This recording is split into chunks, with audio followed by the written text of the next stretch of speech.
Hey everyone, welcome back to another video. Today we're doing a casual first impression again. This time it's SP Parfums. These were sent to me ages ago by another reviewer. I can't remember who sent me them, it's been that long ago. I think it was Anicia sent me them. I've got 4 samples, so we're gonna go through them and kind of see what we think as a first impression. The perfumer is called Sven. He's done a couple of collaborations with a few different people. He's got a collaboration series with Miguel Matos from one of the Fragrantica article writers, as well as a perfume creation with Yana of the channel Tourmaline. So he's worked with a few different people. I think these are from his own main collection that I've got in front of me at the moment. So we'll go through. The first one is called Dark Rose. So this is a very casual first impressions, just to kind of see what we think. This is an unusual blend and I don't really know how to describe it. It doesn't strike me as overly rosy, to be honest. There's a smell of kind of leather, suede kind of leather smell is kind of the main note. There's kind of a dusty kind of dryness to it. It's there's something kind of dry and dusty or ashy even, along with a kind of a leather kind of note. Not hugely mass appealing. I would think that's very specific as to who would enjoy that. If you smelt it on someone at a party, I think you would kind of take a second glance and be like, what's this dude wearing? It comes off maybe a little bit more masculine just because it's a bit weird. That one's not doing much for me personally. I can't really smell too much apart from this kind of dusty, dry leatheriness. The rose feels quite buried underneath that as a first impression, remember. Obviously, probably develops differently on skin and maybe it'll change as it dries down. The next one is called Pink Patchouli. This one, I don't know if I'm anosmic to it, but the scent profile is very light. I get a kind of a watery muskiness. It's kind of like a very ethereal light musk. I don't at all get like a strong sense of patchouli.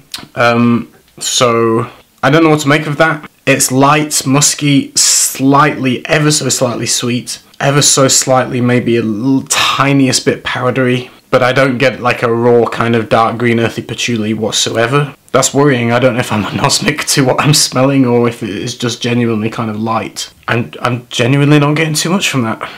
Looking up the notes of this one, it's red berries, patchouli, woody notes, powdery notes, ambergris, pink pepper, white musk, and tonka bean. The most I'm smelling is an ethereal kind of white musk and a sense of something other than white musk. But it really doesn't strike me. It comes across very minimal to my nose unless I'm completely anosmic to it and I'm just not smelling what other people are meant to smell. I have no idea. We'll move on to the next one, green tea. Maybe it will work better on skin if I do full reviews someday. So the next one is called green tea.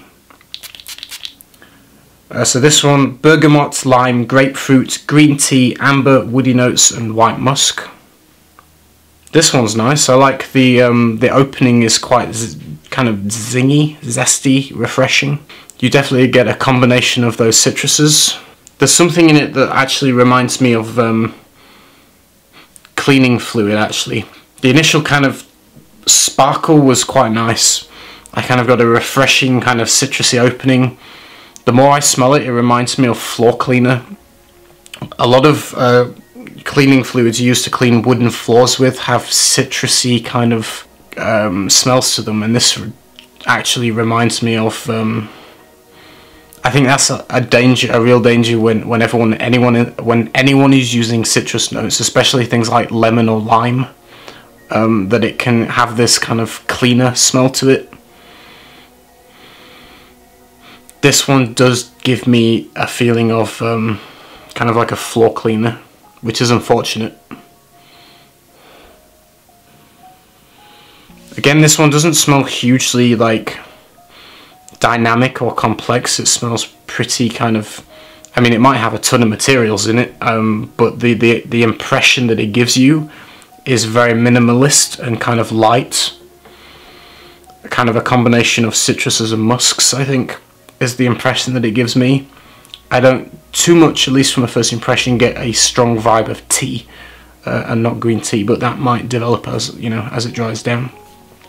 The last one is called Licorice Vetiver. This one has notes of oak moss, woody notes, patchouli, cypriol oil, nagamortha, labdanum, vetiver, amber, licorice, citruses, green notes, and ylang ylang. So here we go, Licorice Vetiver. And really that's what you get. You get a licorice kind of vibe, black licorice.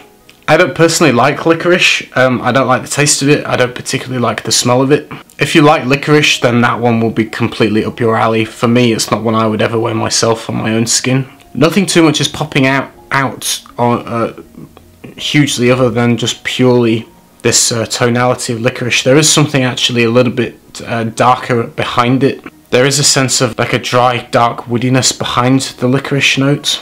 Going back to it after a few minutes, it's become sweeter, noticeably sweeter than the opening.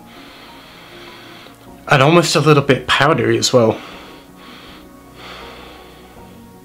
It's interesting. It smells better now than it did in the opening. I wasn't keen on the kind of the full-on black licorice kind of vibe. Now it's becoming a little bit sweeter. I like it more.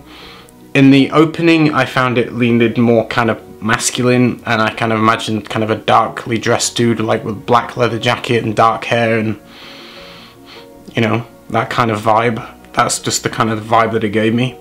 Now it's drying down, and I can totally see it's more unisex, and I can imagine a woman wearing this. Again, I seem to picture more kind of darker haired woman, usually more wearing kind of darker clothing like black kind of dress style. I don't know why I picture that sometimes with fragrances, but I do imagine certain hair colours with certain fragrances. This one is making me think of darker haired personalities, maybe reaching for that more, pulling it off more than say a guy or a girl with blonde hair. I don't know why, but that's what it gives to me. Going back to green tea, smelling a little bit less like floor cleaner now. It went through that opening thing of reminding me of wooden floor cleaner, which I don't like.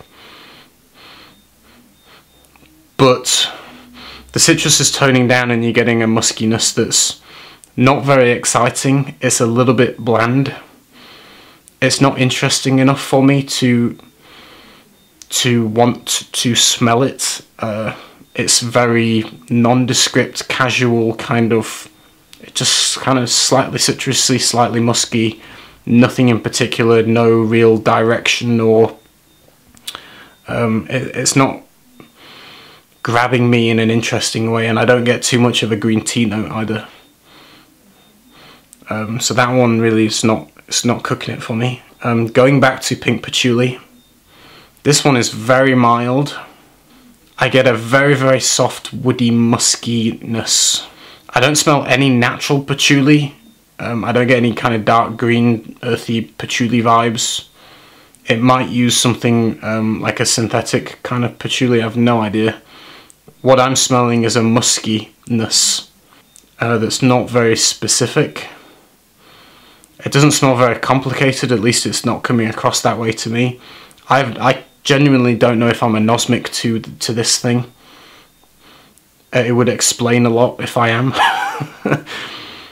It just doesn't smell of that much to me. Very strange. That one I'll have to test out on skin and just see what happens on my skin, but from the test strip I'm struggling to smell much of from that one. The last one is dark rose. This one is very dry leather. Very dry leather, hint of a sweetness. Really not much rose. The rose is completely drowned out by this leather note. This very dry, it almost sucks the moisture out of the air when you smell it. In general, I would probably kind of conclude that these, or the perfumer, isn't sharing my kind of taste. I feel like I've not connected with any of those. I'm not saying they're bad, they're just not my taste. They come off a little bit more minimal. They might be really complex formulas, but they come across minimal. They don't, like what you actually smell there's not much to describe. I could review them in a few words, like, you know, dry leather and citrusy musk and, you know, sweet licorice. You can describe it in a couple of words. It doesn't feel like you can dive into it and give you all these kind of notes, and I don't know, maybe they would develop better on skin. If you want me to review a particular one, I will.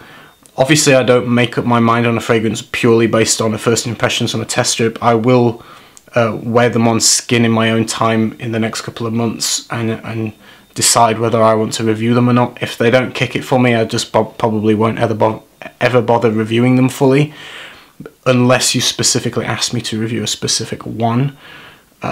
Otherwise, I'll see how they go on skin. If you don't hear back from me, then they're just, I feel like, you know, I don't want to make a review or something if I'm not really relating to it too much, where it's not my taste and I'm not that enthralled by it. These ones don't excite me from a first impression, so I'm not that, you know, enamored to do full reviews later unless you specifically ask me.